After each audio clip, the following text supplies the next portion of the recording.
Welcome to Madame Raven's. This way to the library. She's been expecting you.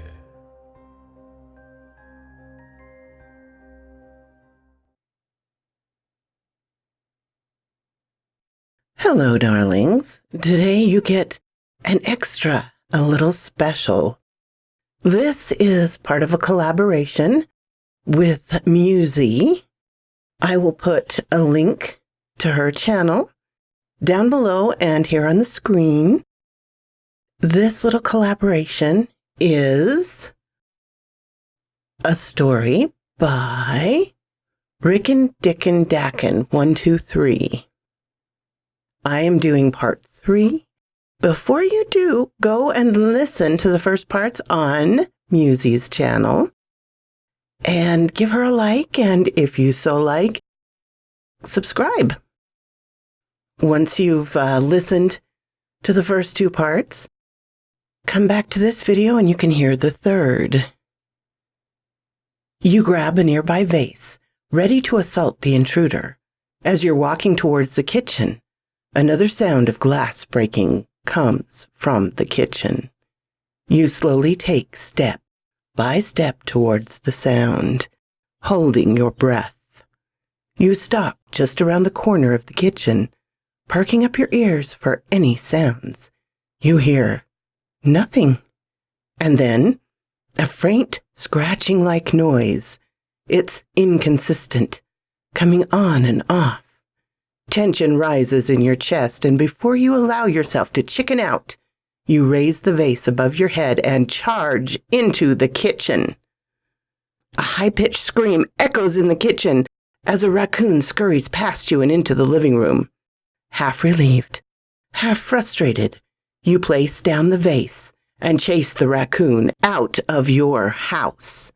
You bend down to clear the broken glass on the kitchen floor when the doorbell rings again. Furious, you stand up and stride for the door, ready to give these kids the lesson of their life. And just then, a man's voice comes from the other side of the door. He says he's badly hurt and needs to use your phone. You approach the door, and upon looking through the peephole, you see a tall man with long greasy hair and a trench coat standing in front of your door. From here, it's hard to tell if he's hurt or not. He calls out to you once more, pleading with you to let him in. Use the appropriate reaction below to vote. Let him in, warn him to leave, tell him you'll call an ambulance while he waits outside, or ignore him. And here's another little special short story to entertain you all a little more. This one is called Contracts, and it's by Oi Fatbeard. I was tapping away at my computer when the smell hit. Something I hadn't been exposed to in a few decades now, but instantly recognizable, sour, corrupted meat with a sweet undertone, and jasmine of all things. Bastard knew I liked that smell. From my mother's old garden growing up. Now, mate, no need for names. I grunted gutturally. Few more keystrokes done. Turning, I took in my visitor's appearance with a weary eye. Most folk would think all redskin, horns, cloven feet, crap like that, when you talk about the devil. Nah, he was a lot more subtle than that. He knew what folks wanted to see or fear, depending on his whim. With me, he appeared as my 10-year-old science teacher, Mr. Wright.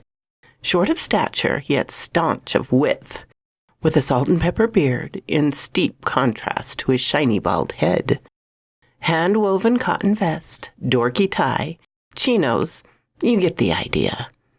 Cocking his head to the side, he glanced at the screen I was transfixed by moments before.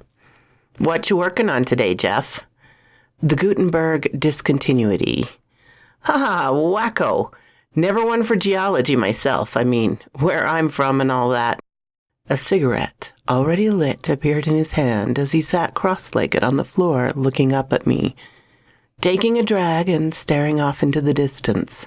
He seemed to forget I was there for a moment. Then those shards of black flint stared up at me over the antique silver glasses Mr. Wright used to adore. So, I know we've talked about this Vita treatment in the past. We have. And how it puts a hamper on my end of things, making folk immortal and all. He waved his hand dismissively to cut me off. Don't worry, I'm not here to rehash an old argument.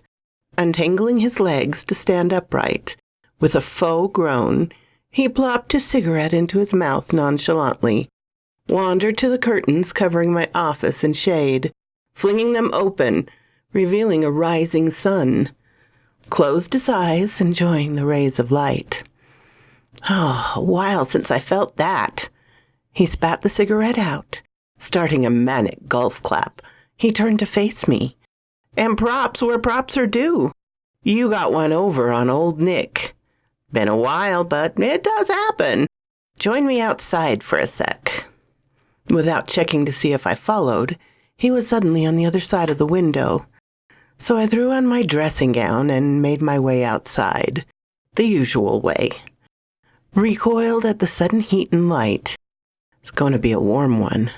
I couldn't help but smirk slightly when I see him kicking back on the edge of the pool, feet dangling in, with a nondescript cocktail in one hand.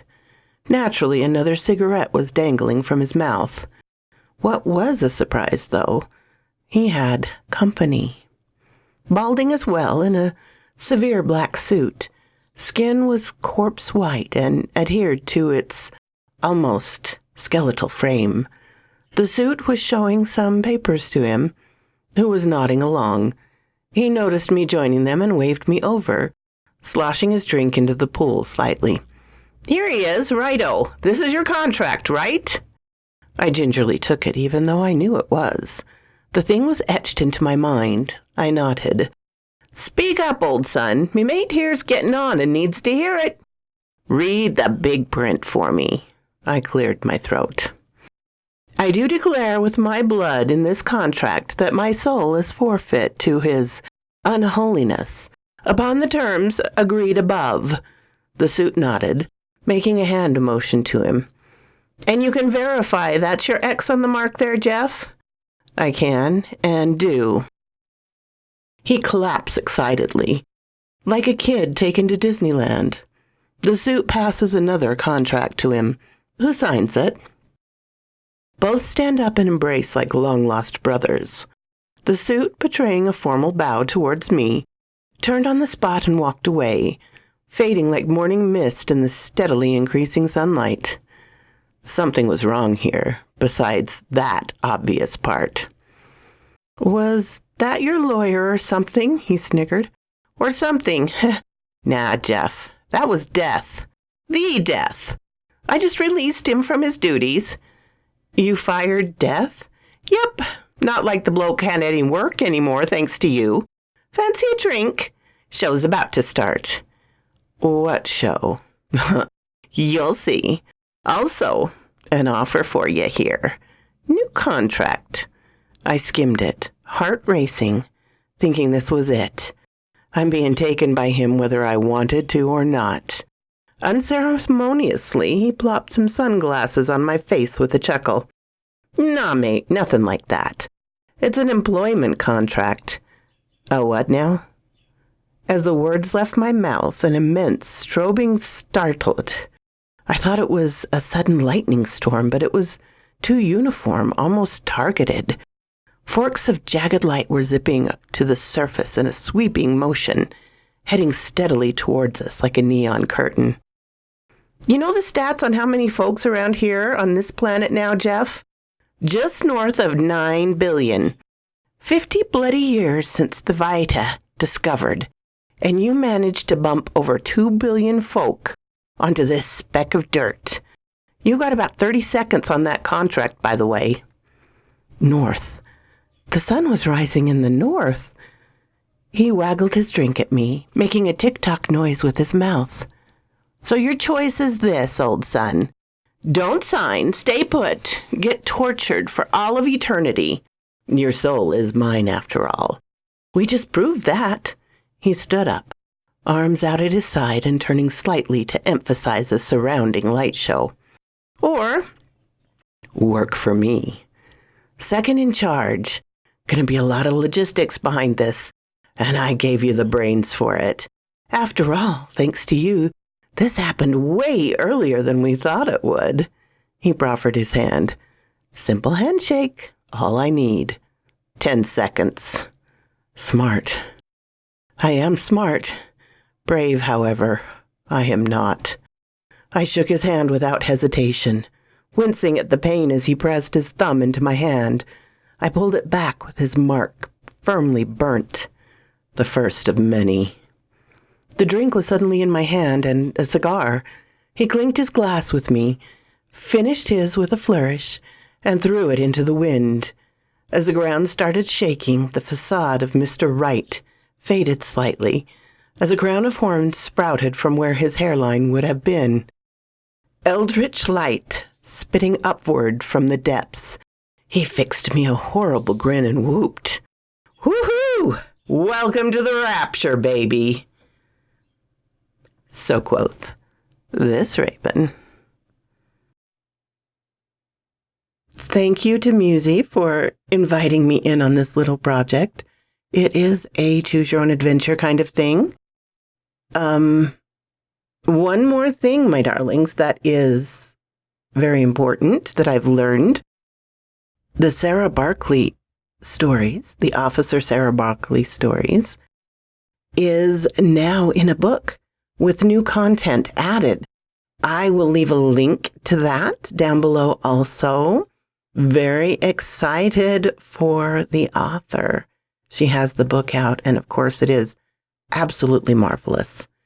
I'll also leave a link to the playlist for my new viewers. You'll probably enjoy that series. It's a great one. And special thanks to the writer of this Choose Your Own Little Adventure, Rickin' Dickin' Dackin' 123. Thank you, my darlings, and special thanks to my Patreon supporters, Ermin, Darren and Jennifer, Laura, and Charlotte Emerson.